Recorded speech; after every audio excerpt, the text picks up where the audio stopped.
It's so ironic that Shakespeare, who has to be the most censored author in the history of publishing, is finding himself at the center of these culture wars yet again, being banned in places like Florida and Virginia for being too gender ambiguous and queer of a writer, but also being banned or self-censored in some ways by the progressive left.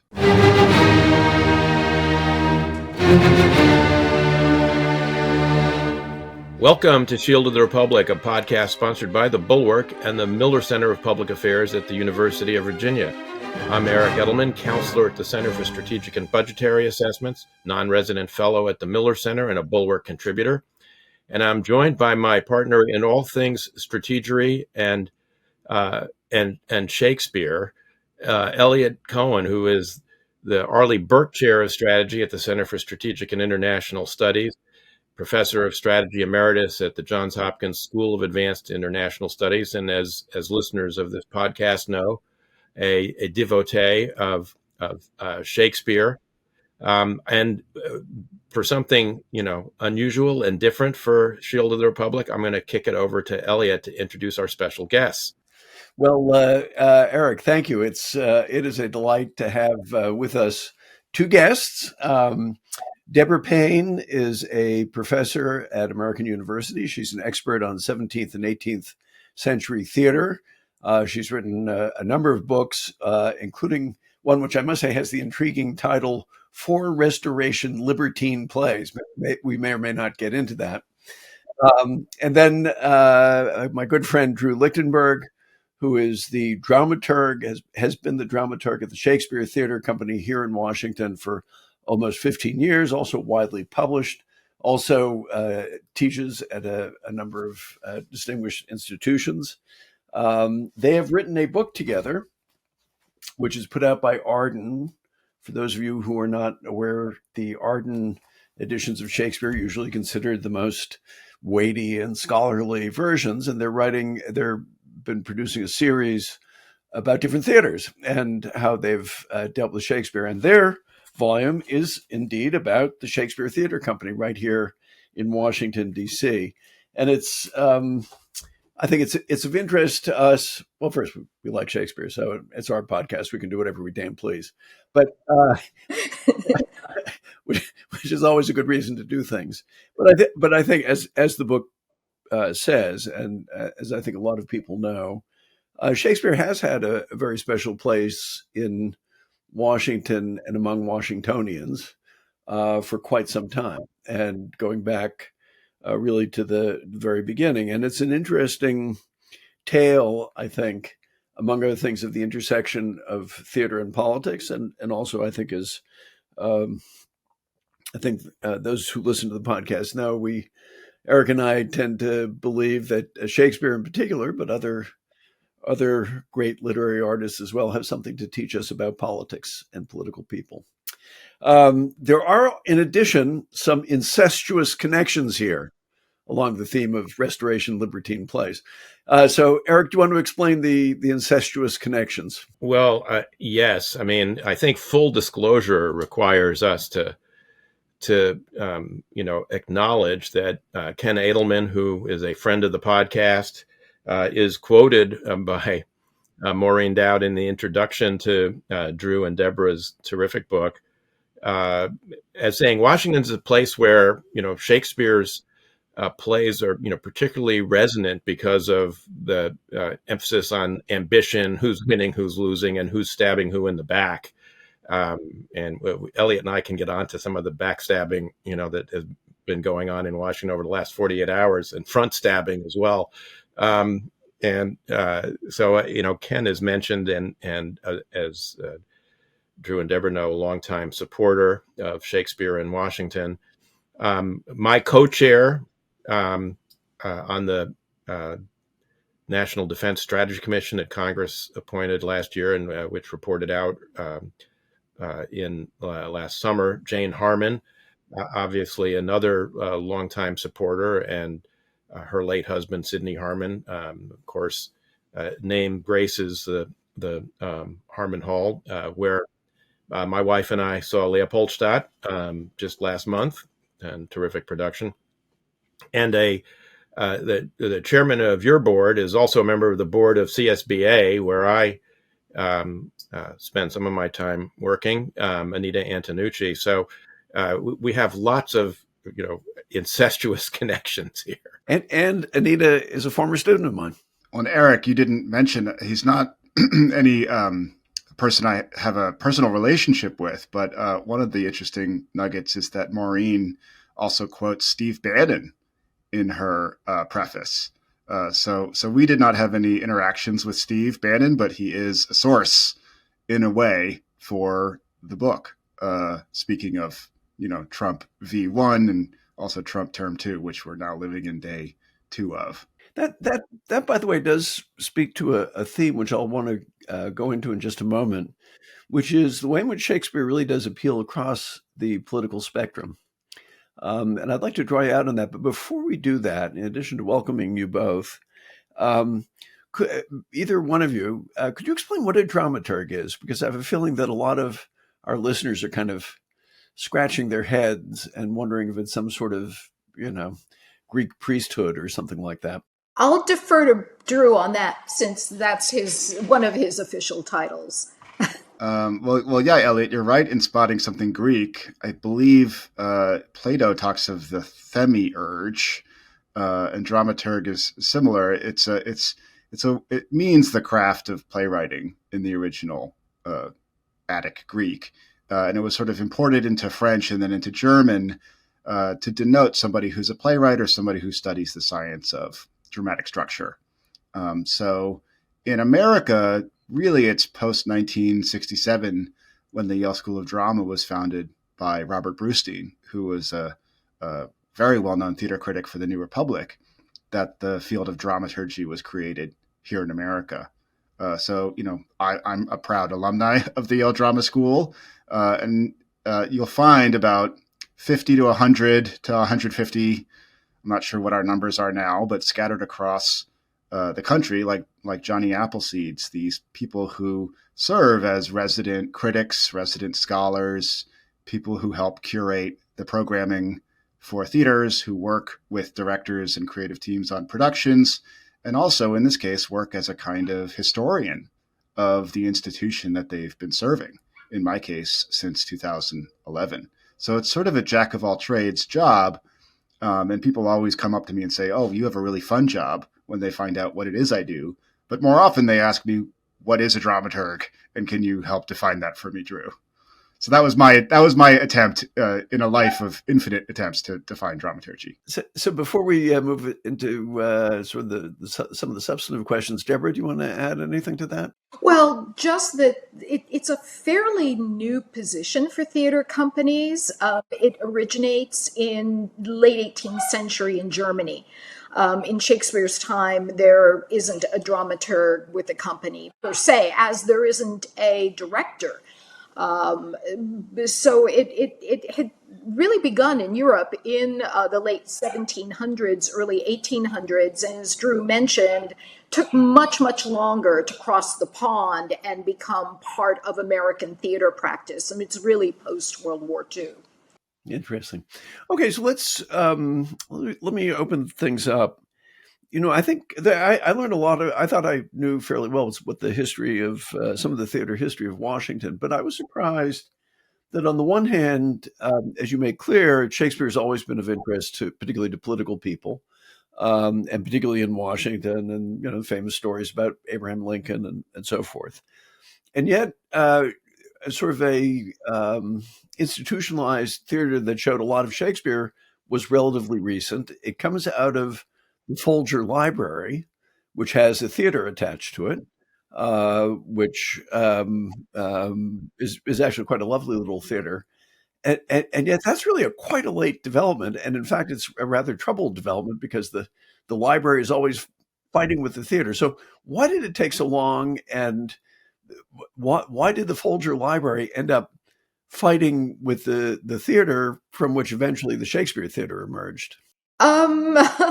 Drew, I'll start with that. That was a fascinating history that we turned up. I think a lot of it has to do with the way the library ended up being governed. That it's a very complicated relationship. I mean, first of all, when Mr. Folger cited the theater in Washington, I mean, his goal was really the library. The theater was kind of an afterthought, and I think suffered from that, even its positioning within the architectural building. I mean, we mentioned the fact that it's shuttled off to one side, it's there, but it clearly was not to be a feature. And it was envisioned as a kind of lab, maybe to do, productions of what they call OP Shakespeare, original practice Shakespeare, but largely for lectures. And so I think from its very beginnings, its very origins, it was not a central part of the library's mission. And then to complicate factors is that after Mr. Folger died and the bequest was being governed from Amherst, you had a board that really did have a distinct anti-theatrical bias. I mean, I'm going to put it out there. They saw the theater as being, this curiosity, something that you could take tourists through, but they weren't about to put any money into productions.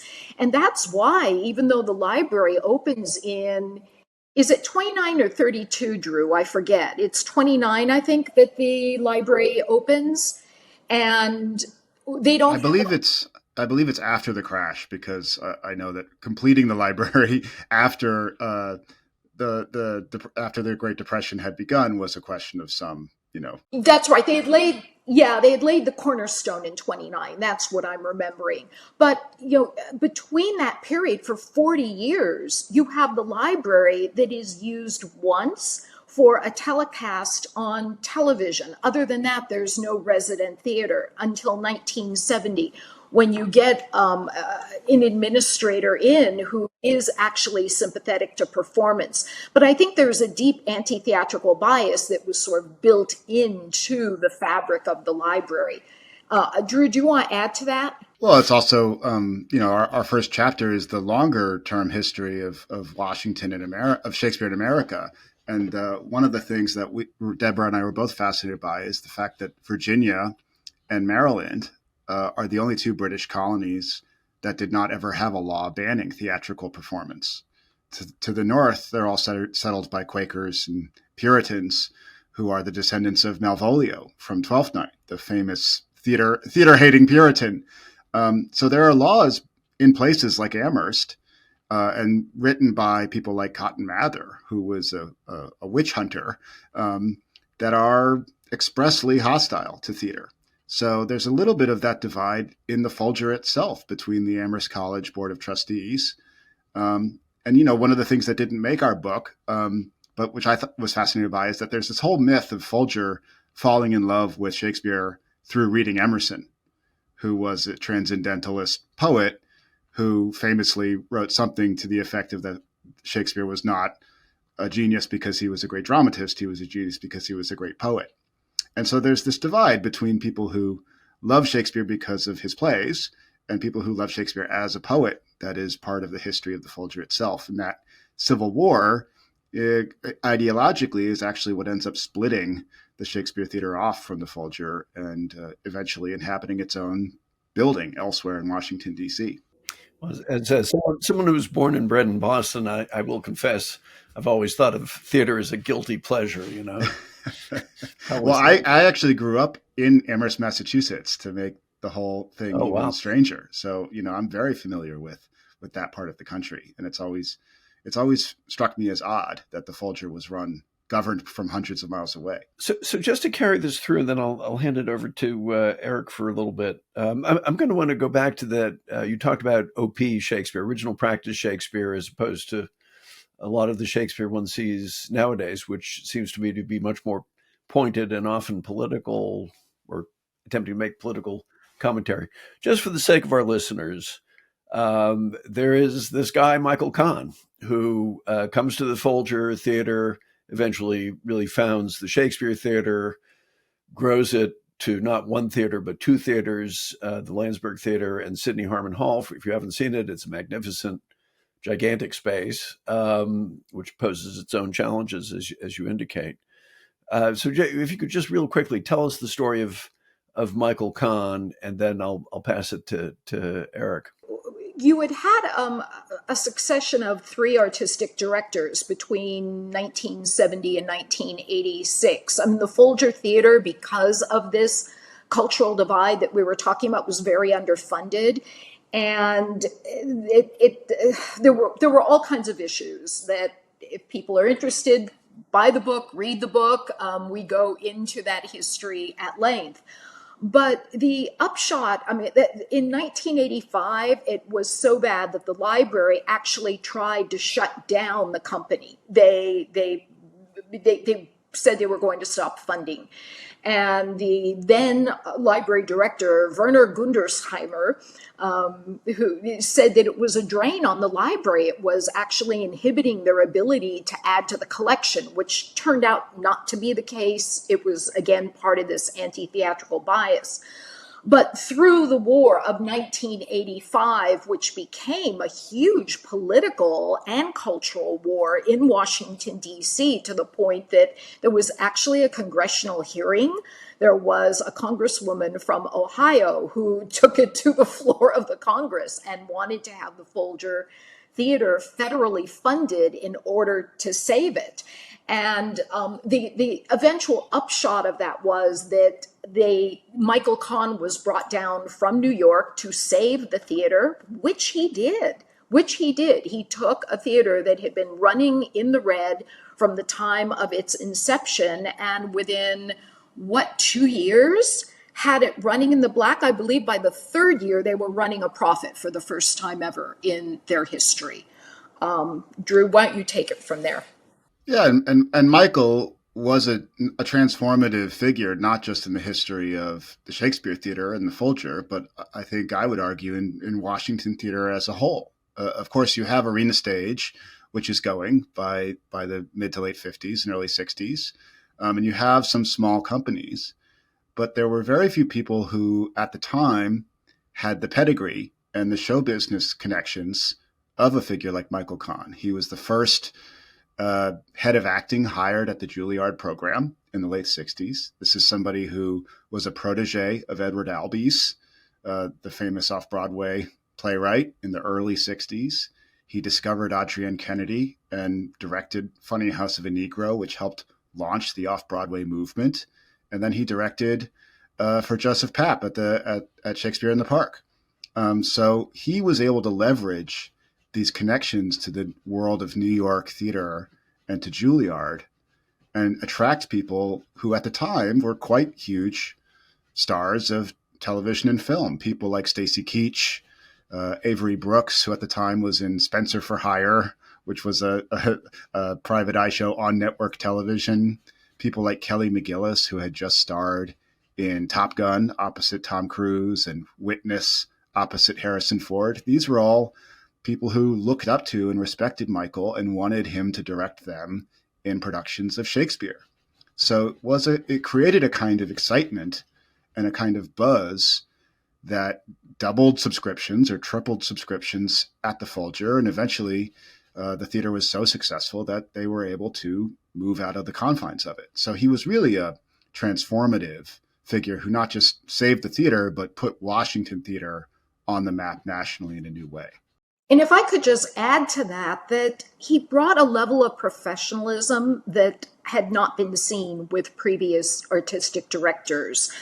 We were fairly shocked looking at some of the reviews of the shows that had come out in the 70s and 80s. And it was, they were damning. They were, a number of the productions just seemed like they were fairly horrific. And he cleared all that away. He brought in a vocal coach. He brought in long rehearsal periods. That's one of the things that he insisted on as part of his contract. And suddenly they're doing professional shows in a way that, it was a little neighborhood theater. It was very close to being community theater in a way prior to Michael's arrival.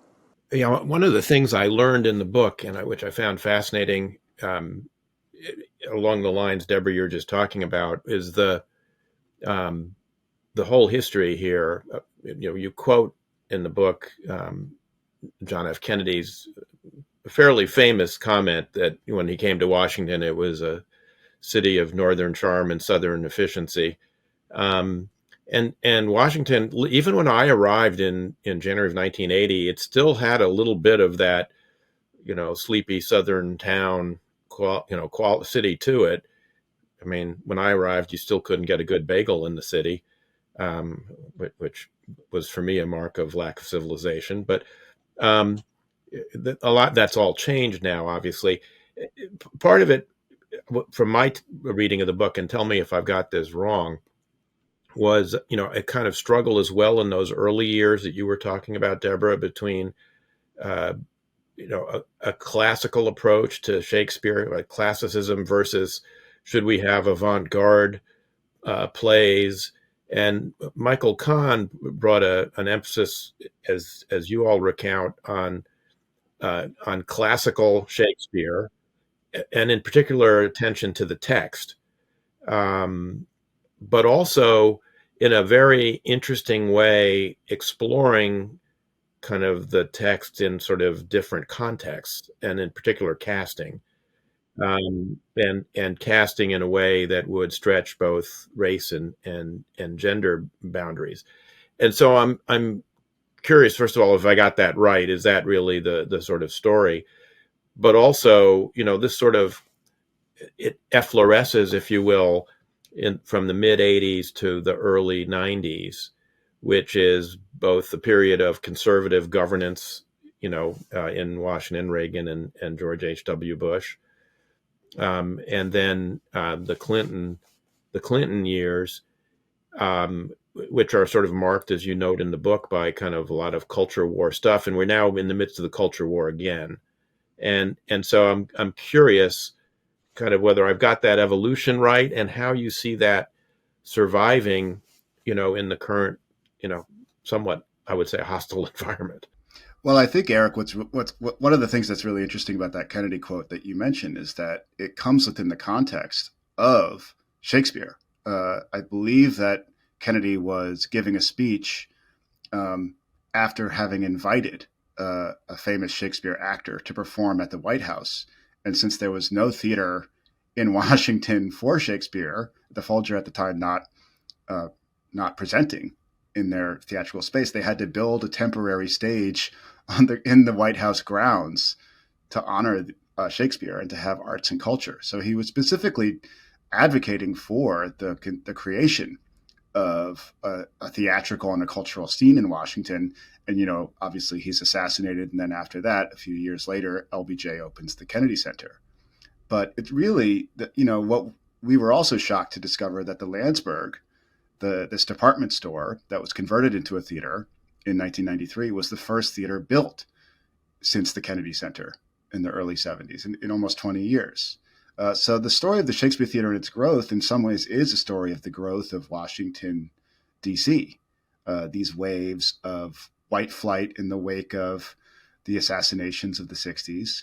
And then this kind of period where there's really nothing happening culturally, or I wasn't alive, but it seems like there were slim pickings on the ground. And then this upward trajectory, this growth of the city.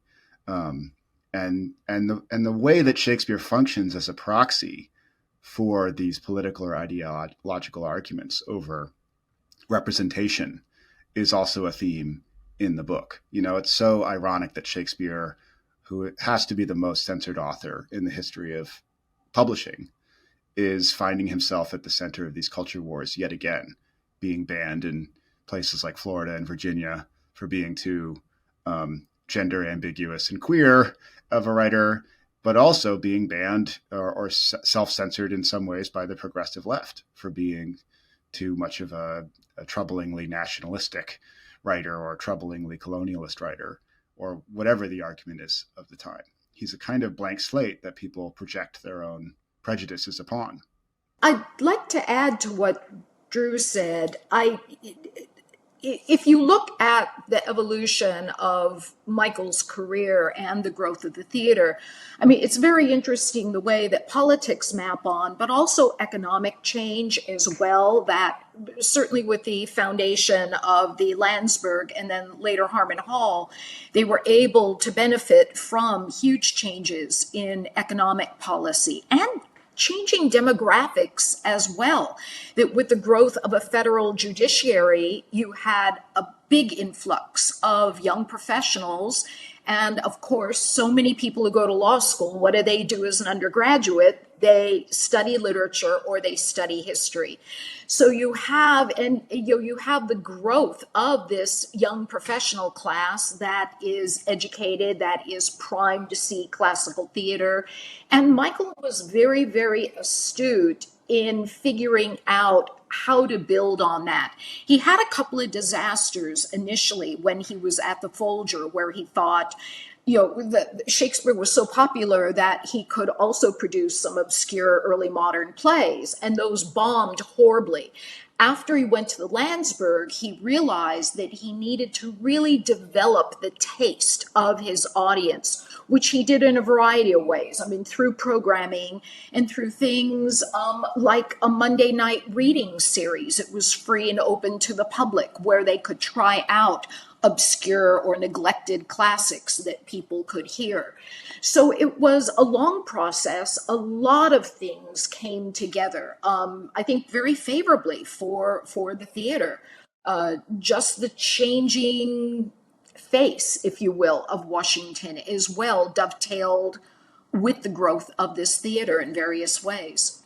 So, like Eric, I was fascinated by that depiction of Michael Kahn, who, obviously followed from a distance, that very interesting combination of classicism and devotion to these quite old texts, and to text in general, but also, very open about sexual politics. He himself, as you point out, was gay and very much out of the closet.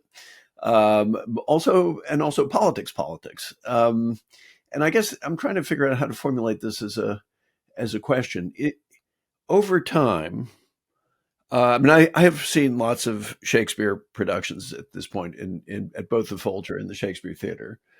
And, I would have to say predominantly when the director, whether it's the local director or somebody that they've imported is brought in, the tendency is to put some sort of political overlay on it by costuming, by staging, there are all kinds of ways you can do it. It is usually, I would say, an overlay that tends left, in some meaningful sense of the word. First, do you think that's true, or am I just like a paranoid old conservative? And if it's true, is there a problem with that? Because I sometimes wonder if you might lose part of the audience if every time you go to a production, that there's going to be a message which you're going to bristle at. Well, I wonder if Michael, if he were here talking, Eliot, might not agree with you. And he talks about that in the interview that Deb conducted with him for the book, and also in quotes we found. When he started out, he was very much a leftist firebrand in the 60s and 70s, doing the kinds of avant-garde Shakespeares where people would roll around the floor on leotards or paint half of their bodies black and half of their bodies white.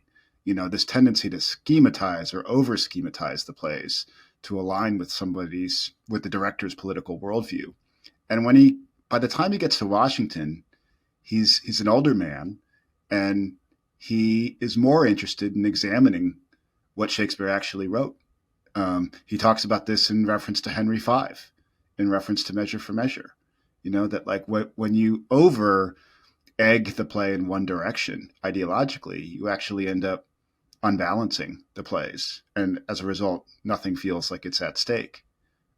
Deborah, I'm curious for your thoughts. Yeah, I think that's true early on. I do think he becomes more political as his tenure goes on. And remember, when we were talking about the move to Harmon Hall, that he's hiring by the mid-teens a number of young directors who I think are doing the kind of overtly political work that you're describing, Eliot. And it is a risk. You do risk losing a part of your audience. I will admit to a certain amount of exhaustion, some that has nothing to do with politics, that I'm personally, and this is just a matter of taste and maybe my age, that I've just seen too much Shakespeare, too many productions over the years of going in, sitting down, seeing a show, not at Shakespeare Theatre so much, but at other places, and thinking, oh, here we go again, with a message that is being shoved in my face. Whereas I would like the distance, the aesthetic distance, and the ambiguity. I mean, to me, one of the really brilliant things about Shakespeare is that he puts out very, very complicated stories for you and leaves you with that discomfort that you have to work your way through these very troubling ideas and emotions. He doesn't tie it up with a neat bow. I mean, for me, that's what makes him great. And so sometimes I personally don't like when productions override that too much. Yeah, I couldn't agree with you more. I think that's absolutely right. Eric, do you want to? I've got more questions, but I don't want to. No, I want you to ask more questions because you've forgotten more about Shakespeare than I know. But I did want to note when Deborah was talking about some of Michael Kahn's early disasters. I think, if I recall correctly from the book, that one of them was a production of Machiavelli's Mandragola, and we did have Eliot. I think you were traveling, but we did have Christopher Lynch on the podcast talking about Machiavelli on War a couple of months ago, with which he makes quite good use of that play. So it's. Could we? I mean, unfortunately, we've got about only about 10 more minutes, I think, with you. Could we talk more broadly about? Again, first, I want to associate myself with that. Also, particularly for political people or people interested in politics, I mean, there is so much there in Shakespeare, and we at Shield of the Republic are always fascinated by the betrayals and assassinations and double dealing and that sort of stuff, which is the stuff of our daily lives. The disfiguring role of ambition is, I would say, one of our leitmotifs. Yeah.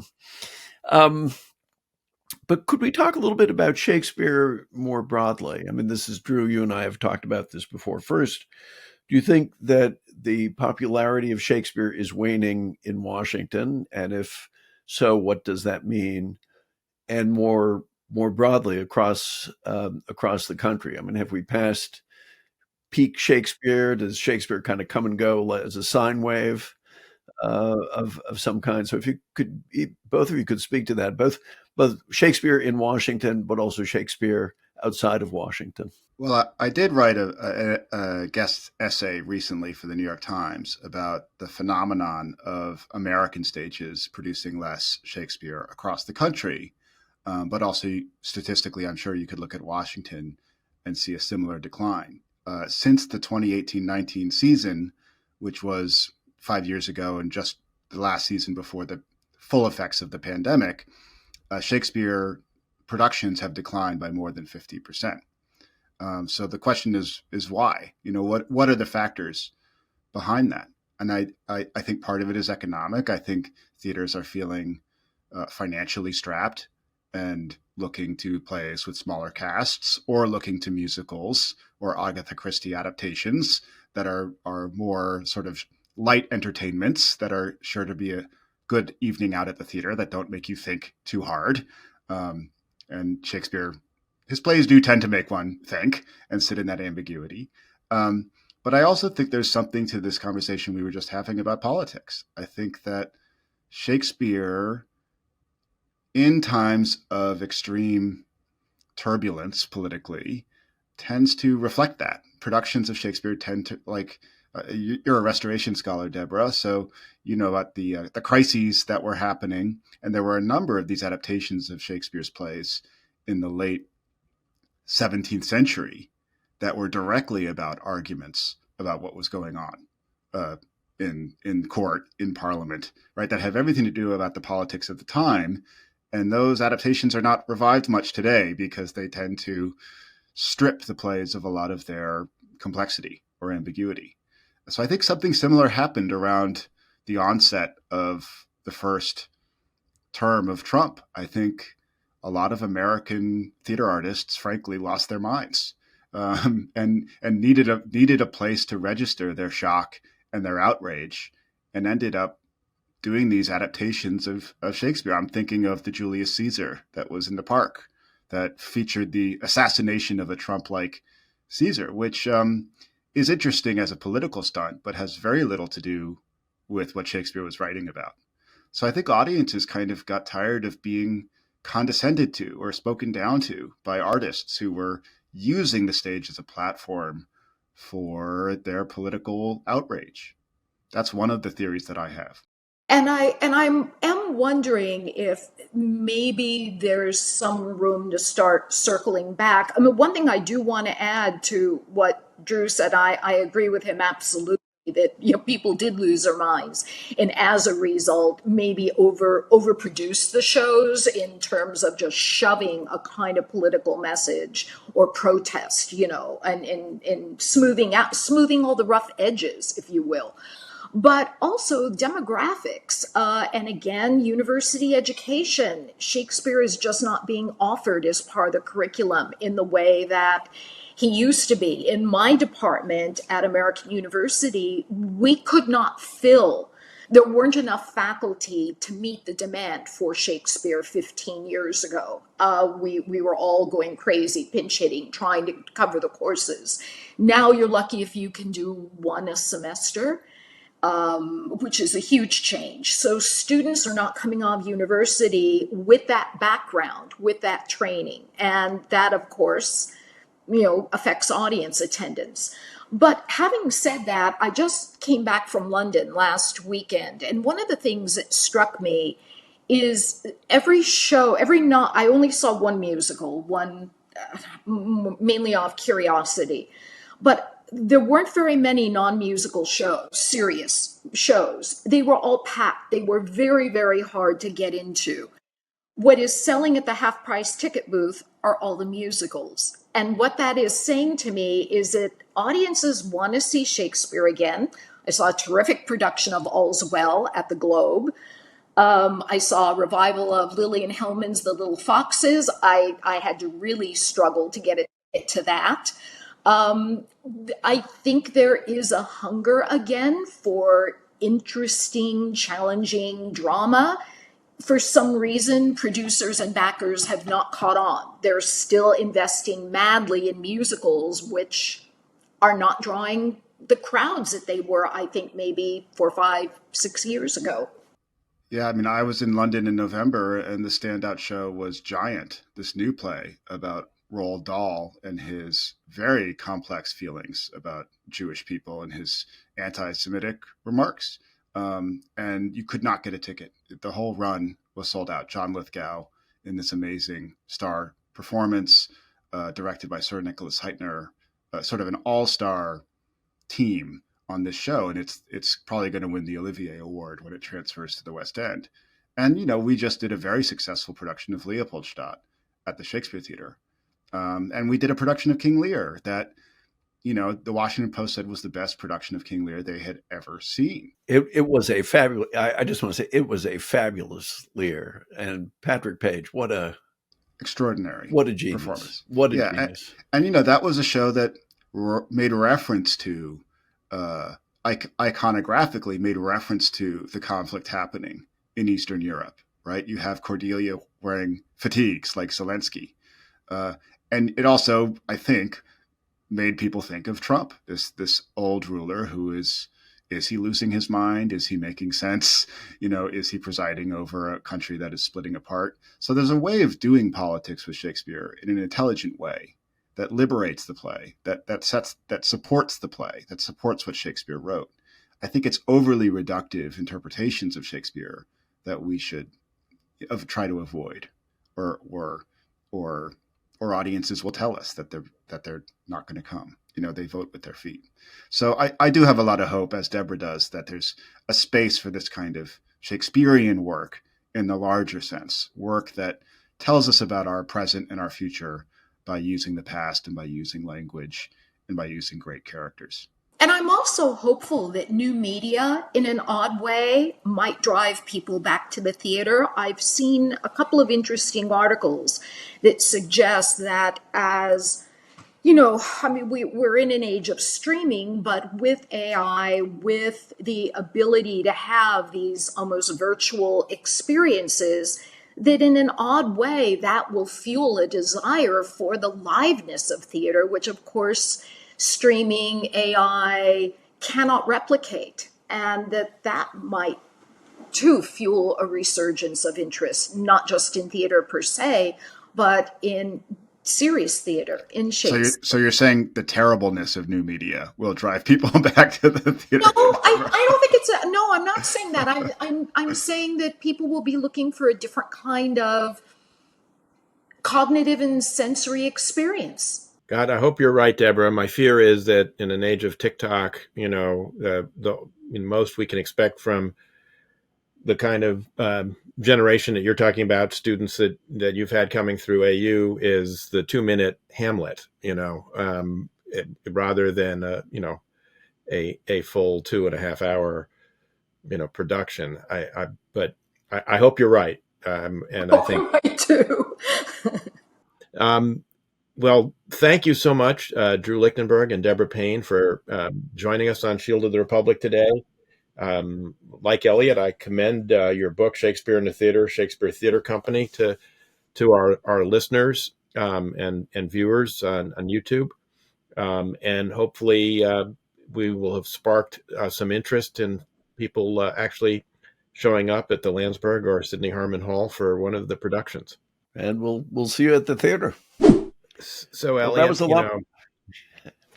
Go ahead. Go ahead. Well, I was going to say that was a lot more cheerful than what we're going to talk about next. Yeah, I'm put in mind of I think it was Engels, or no, I guess it was Marx's comment that all history occurs twice. Right. First is tragedy and the second time is farce. So I'm not sure whether that meets the moment here as we get launched into Trump 2.0. What has struck you at the last 48 hours so Trump's assumption of office again? So we're recording this, of course, the day after the inauguration. And actually, in this case, I think Marx was wrong. I think this is going to be qualitatively different in a number of ways. Well, first, the things that are the same. Although there were tones of American carnage in his speech. There were the elements of character that were always there are still there. The sense of grievance, of resentment, of victimhood, of vindictiveness, all that has not changed. I think that the things that struck me as being somewhat different I'm just talking about the speech. We should talk about the executive orders too. The thing that struck me as different is, first, it was a genuinely messianic quality to this. I think, as I said, after the assassination attempt that nicked his ear, it didn't tear through his ear, it nicked it. But still, scary as all heck. I think it did have a powerful effect on him. And, I'm not sure he believes in God, but I think when, he said, I've been saved by God for this mission. Well, I think there's a way in which he means it. So that's one thing. Second thing is that I thought was different is it was messianic in a different way, in that I do think he has his eye on history at this point, insofar as he dimly understands history, and does see himself as unleashing a coherent agenda, which will lead to a more powerful, more prosperous United States that is really kind of unchained.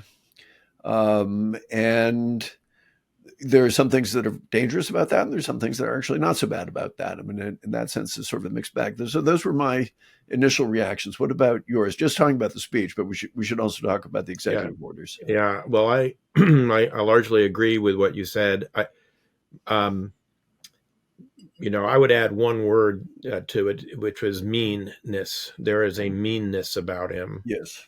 And a lack of grace that shone through after President Biden and the First Lady Jill Biden hosted them at the White House the way that they did not 4 years ago to the Bidens, and that particular act of maintaining norms and graciousness was repaid by a sort of angry, I thought not very classy inaugural address that completely trashed the Biden administration and all its works. In many cases, in a very unfair way. You and I have got plenty of criticisms of Biden, including my criticisms of pardoning his family going out the door. Other criticisms, but I don't think Biden deserved that. The big thing to me, there are two things that stand out to me about the last 48 hours. One is the apparent disregard for the rule of law.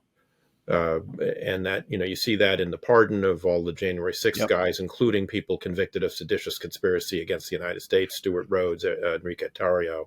You've now got, Proud Boys marching through the streets of Washington screaming, whose streets are streets.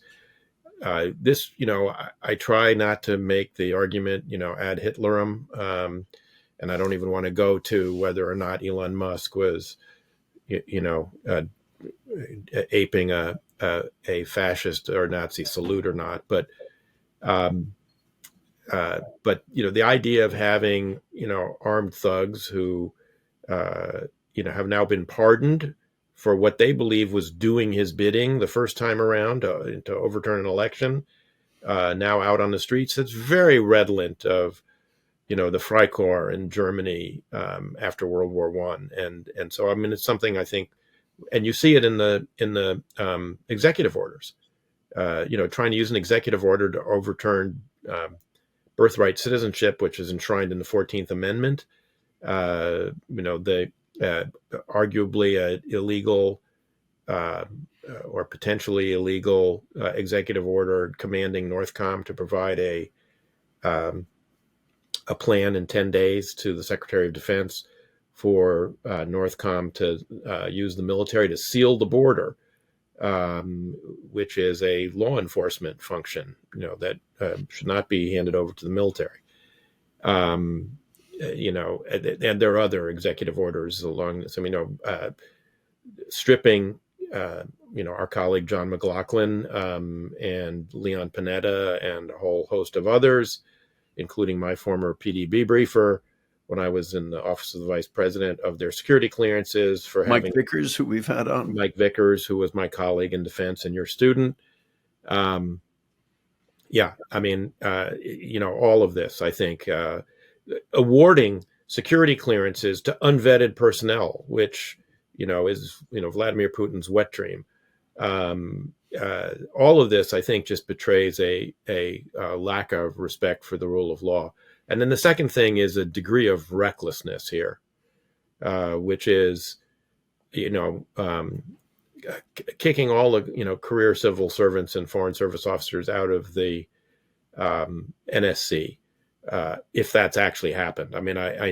Mike Waltz has said he was going to do that. Whether they've actually done that or not, I don't know. But they have done it at senior ranks at State and Defense, and have put in, a group of political appointees, some with very little experience, some with some experience. But again, this is an invitation to our adversaries to, take advantage of moments of chaos here, which may extend for some period of time. I see that there's a new affidavit about Pete Hegseth's, second wife and whether or not he abused her. She denies it. And although she has, potential reasons for not wanting this to all be public. So I don't know whether his, confirmation will be, held up for a while, but Tulsi Gabbard's now, Washington Post is reporting that, some of her staff were trying to piece together exactly how she spent 3 hours with Bashar al-Assad back, in 2017. and also with Syrian intelligence.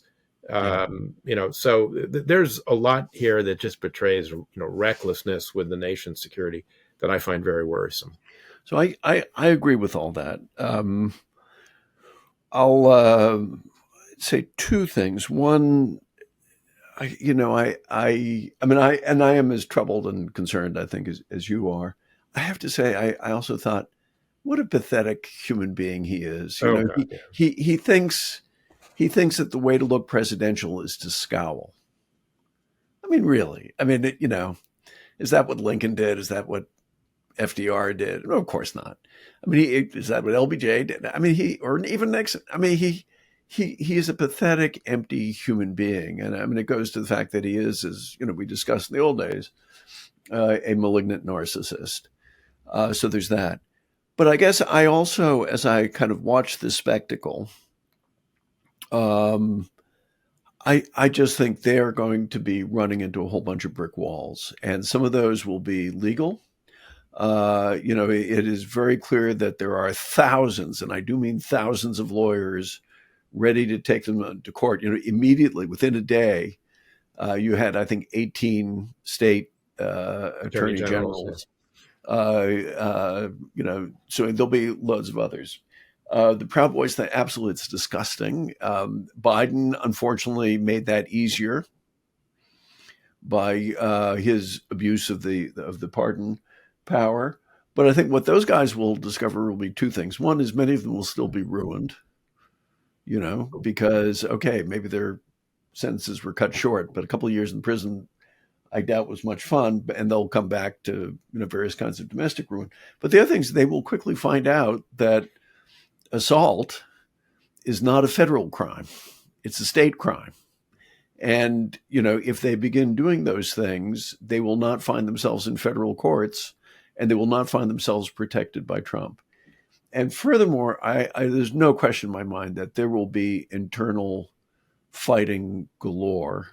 Particularly sort of, the Steve Bannon, Elon Musk thing is just the beginning. And by the way, I would not count Steve Bannon out. I think politically, he's actually a lot smarter than Elon Musk. I do think we'll cruise into a number of massive crack-ups because, as you and I both know, if you feel your government is hard enough, when you have capable people who are honest and have integrity, and are more or less pulling in the same direction. If what you've got is a team of toadies and lickspittles, God help you. So I think they will run into that. And then the other thing that again, I suppose I'm repeating myself. The next year, I think, will be very bad. And I think it's in many ways the zone of maximum danger. Once people begin looking at the midterms, first, the Republicans will begin to get very anxious about what they're supporting. And then people are going to begin looking past them to the presidential election, which is why it's interesting. You already see some Republicans not following along. So he wanted Vivek Ramaswamy appointed to the Senate. Mike DeWine in Ohio said, no, it's going to be my lieutenant governor. Ted Cruz being openly against the TikTok thing. And Tom Cotton.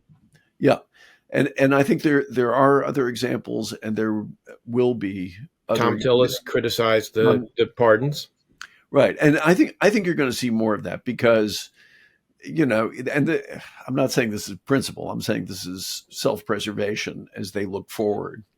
I think even before the midterms, you're going to see the off-year election in Virginia and in New Jersey will be the first referendum on this. And the one thing I think our colleague, our Bulwark colleague, Bill Crystal was on the Bulwark podcast with Tim Miller yesterday.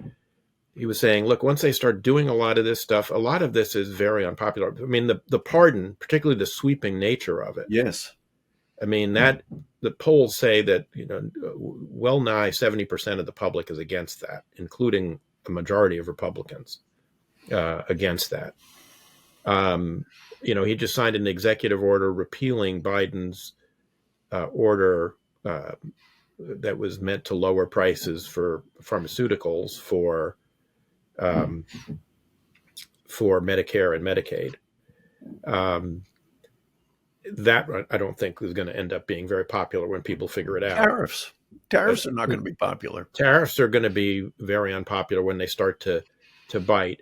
The corruption, which he hilariously in his speech in Statuary Hall said is about to begin, which was obviously a slip of the tongue, but very revealing. This whole meme coin scam that he's launched right before he was sworn in, I think all of this is going to start to take a toll on his popularity. He's already underwater, not by as much as he was previously. He's had a bit of a honeymoon, but he's still in negative territory by 2 or 3 points, depending on which poll you look at. I think that's going to start to get worse. Now, I think, how he reacts to that, we could see a lot of different things going on the way he reacts to that. But I'm hoping that begins to re-equilibrate the scales a bit politically. Yeah. Sometimes with Trump, he's simply unique. Sometimes this is the kind of thing you see in any administration. And I think you and I have been in the city long enough to recognize a new president comes in. He and his team are absolutely intoxicated with their success. They think we have this incredible mandate. It happened to George W. Bush. It happened to Barack Obama. It certainly happened to Biden. It's political people getting intoxicated by success, and they always end up with a very bad hangover.